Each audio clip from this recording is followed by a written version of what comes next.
할렐루야. 오늘도 말씀으로 하루의 문을 여시는 모든 성도님들을 주님의 이름으로 축복합니다. 하나님의 은혜와 지키시는 손과 인도하시는 역사가 오늘 삶에도 충만하게 하실 줄로 믿습니다.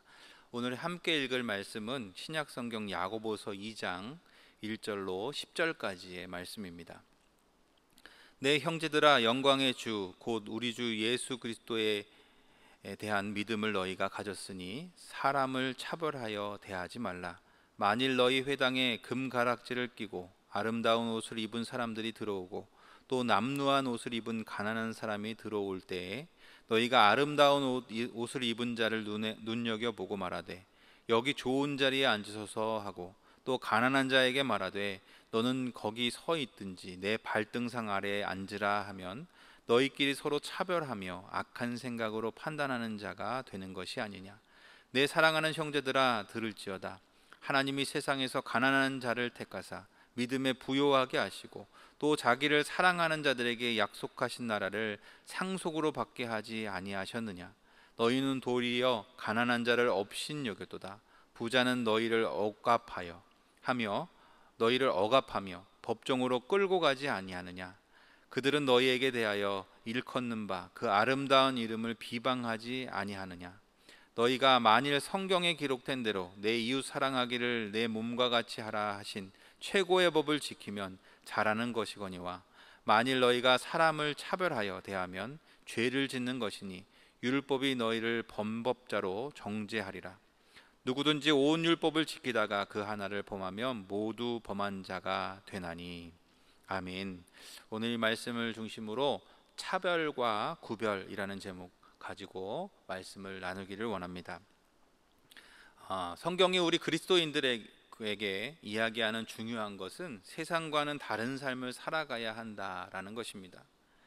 마태복음 5장 16절이 대표적이죠. 이 같이 너희 빛이 사람 앞에 비치게 하여 그들로 너희 착한 행실을 보고 하늘에 계신 너희 아버지께 영광을 돌리게 하라.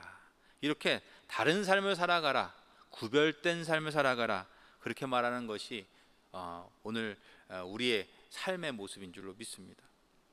오늘 묵상에서 이야기하는 이 상처받은 그런 교인들의 모습이 생기는 것은 교회 안에 차별이 있기 때문이죠.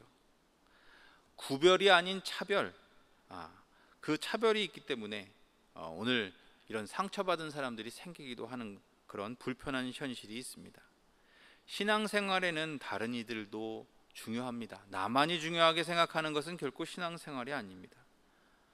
함께 살아가는 것, 그래서 그 안에서 나의 부족함을 발견하고 또 나를 하나님의 뜻에 더욱더 맞추어 가는 것, 그것이 신앙생활의 중요한 부분입니다.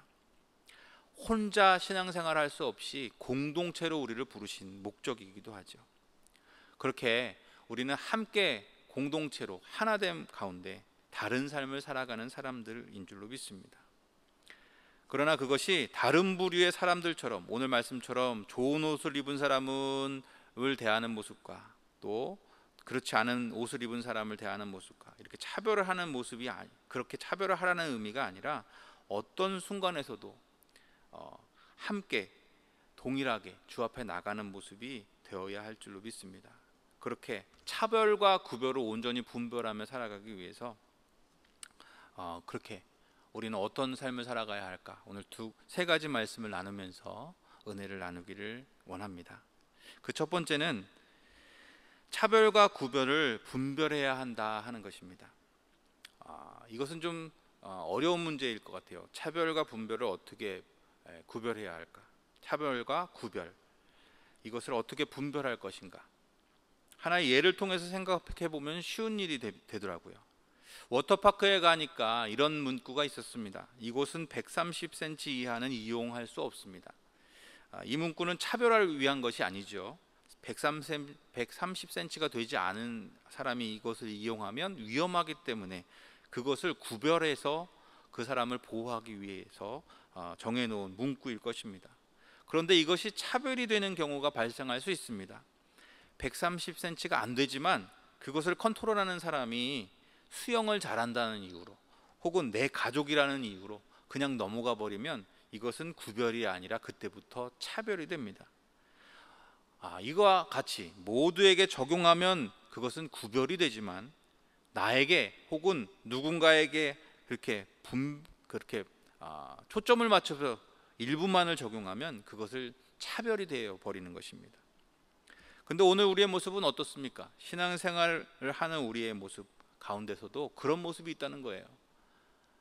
그 대표적인 것이 나에게는 적용하지 않고 너에게만 적용할 때 발생하게 됩니다. 신앙생활을 하면서 실질적으로 우리는 나는 잘하고 있지만 그렇게 생각하며 살아가지만 그 모습이 교만한 모습으로 드러날 때가 많음을 경험하게 됩니다. 타인에게는 해야 한다는 규칙을 적용하지만 실질적으로 나는 그 규칙에서 벗어나 있는 그런 모습을 우리는 보게 될 때가 많지요. 오늘 우리의 모습을 돌아볼 수 있게 되기를 원합니다. 나는 신앙생활을 하며 차별의 모습으로 살아갑니까? 구별하러 살아갑니까? 그 포인트는 나를 빼고 적용하느냐, 나도 함께 적용하느냐에 있습니다. 하나님 앞에서 우리의 모습이 오늘 말씀에서 죄라고 말하는 차별의 모습이 아닌 구별된 모습이 될 수 있기를 간절히 소망합니다. 두 번째로, 차별이 아닌 구별된 삶을 살기 위해선 하나님의 말씀이 기준이 되어야 한다는 것입니다. 하나님의 말씀을 따라서 구별해야 한다는 것이죠. 오늘 말씀 안에는 구분이 세상의 기준으로 구분하는 모습을 통해서 혼란이 오는 모습을 보게 됩니다. 3절에 보니까 아름다운 옷을 입은 자를 눈여겨보고 말합니다. 좋은 자리에 앉으라. 가난한 자에게 말하되 그의 옷을 봤겠죠? 모습을 봤겠죠? 너희는 거기 서 있든지 내 발등상 아래 앉으라. 어떤 기준입니까? 세상이 보는 기준 그대로를 적용했습니다. 그때 우리는 이렇게 차별이라는 모습을 보게 되죠. 세상의 기준으로 재고 판단할 때, 그리고 자신이 판단의 그 기준이 될 때 우리는 구별이 아닌 차별하는 삶을 살게 됩니다. 그러나 하나님의 마음을 대할 때는 어떻습니까? 차별이 있을 수 없습니다. 가늠한 여인의 모습 안에서 우리는 그것을 보게 됩니다. 가늠한 여인이 주님 앞에 잡혀왔죠. 사람들이 그 일로 주님을 시험하려 합니다. 주님이 일어나서 말씀하시죠. 너희 중에 죄 없는 자가 먼저 돌로 치라. 죄를 동일하게 적용하면 아무도 그 여인에게 돌을 던질 수 없었습니다.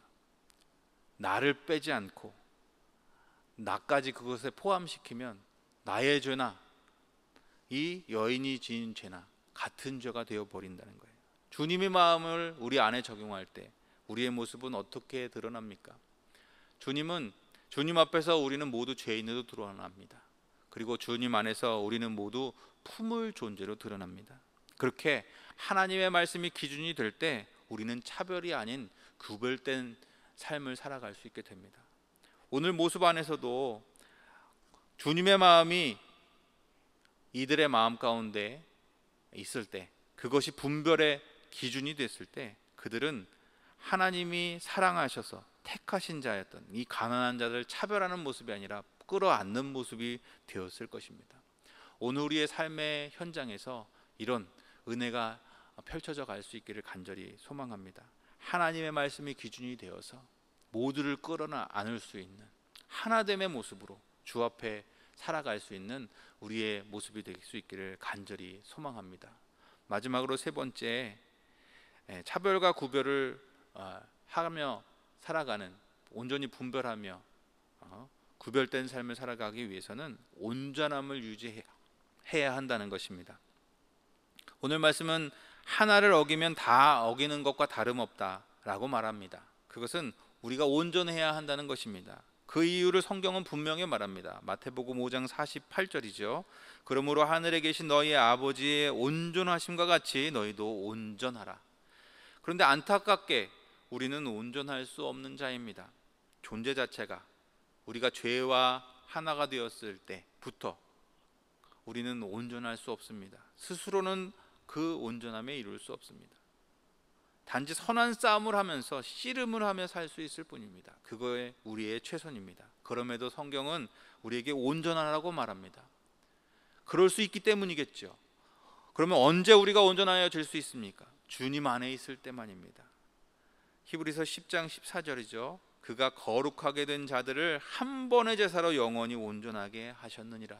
주님이 우리를 위해서 십자가에 달리셨을 때 그 주님은 우리를 온전하게 하셨습니다. 그 주님 안에 있을 때 우리는 온전하여집니다. 그래서 그런 온전한 삶을 살기 위해서 몸부림쳤던, 항상 주님 안에 있기를 원했던 그 바울의 고백이 이렇게 펼쳐집니다. 고린도후서 12장 9절이죠.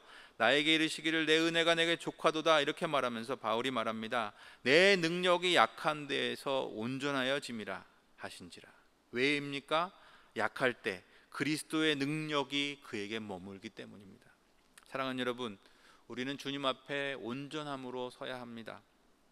그러기 위해선 그것은 나의 능과 나의 노력이 아니라 내가 주님 안에 있는가의 문제입니다. 오늘 우리가 늘 주님 안에 있어서 나는 선한 싸움을 그냥 씨름을 하며 살아갈 수밖에 없는 그런 존재이지만 우리를 늘 온전케 하시는 그 주님의 은혜 가운데 온전한 자로 늘 주 앞에 서며 그렇게 주 앞에 살아갈 수 있는 우리가 될 수 있기를 간절히 소망합니다. 오늘 차별과 구별이라는 주제를 가지고 말씀을 나누었습니다. 우리는 차별하는 사람들로 부름을 받지 않았습니다. 구별된 삶을 살아가는 사람들로 부름을 받았습니다. 그를 위해서 분별해야 합니다. 나를 빼고 적용할 때 그것은 차별이 된다는 것을, 하나님의 말씀이 기준이 되어야 한다는 것을, 우리는 언제나 온전해야 한다는 것을 잊지 않기를 간절히 소망합니다. 그런 삶을 살아갈 때 우리는 차별하며 살아가는 삶이 아니라 구별된 자로 주님의 빛을 드러내며 살아가는 참된 성도가 될 줄로 믿습니다. 그런 길만을 걸어가는 모든 성도가 되시기를 주님의 이름으로 축원합니다. 함께 기도하겠습니다. 사랑의 주님, 우리가 구별된 삶으로 부름을 받았지만 차별하며 살아가는 그런 죄된 모습으로 살았음을 고백합니다. 주님, 이제 더 이상 내가 아닌 주의 말씀을 내게 적용하면서 구별된 사람을 참으로 살아가는 모두가 되게 하여 주옵소서. 주의 말씀을 더 가까이 하게 하셔서 세상의 기준이 아닌 하나님의 말씀이 모든 분별의 기준이 되게 하셔서 하나님과 언제나 함께하며 그렇게 주 안에 있어 온전한 삶을 살아가는 복된 성도가 되게 하여 주옵소서. 우리를 통해 그것을 이루어 가실 주님을 찬양하며 사랑해 준 예수님의 이름으로 간절히 기도합니다. 아멘.